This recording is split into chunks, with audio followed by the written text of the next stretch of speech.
នេះគឺជាម៉ាស៊ីនកំទេចអេតចាយប៉ុន្តែមើលទៅដូចជាវាម៉ាស៊ីននេះវាដូចជាវាអត់ខំយើងមើលទៅដូចជាវាអត់មុតបងប្អូនពេលយើងដាក់កណ្ដុងទៅវាអត់ខំវាអត់មុតវាខ្ជិលមកចេញរហូតចឹងមិនចឹងម៉ាស៊ីនប៉ុណ្ណាណៃធុងស្រាលស្រាលស្វិតស្វិតប៉ុណ្ណឹងខំអត់ដាច់ជួយវាធាក់ចេញវិញចឹងអស់ចឹង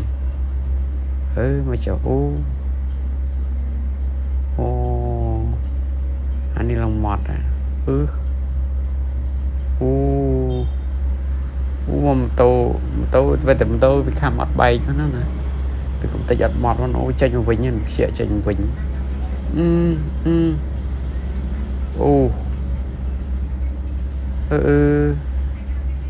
ចុះមកចុះមក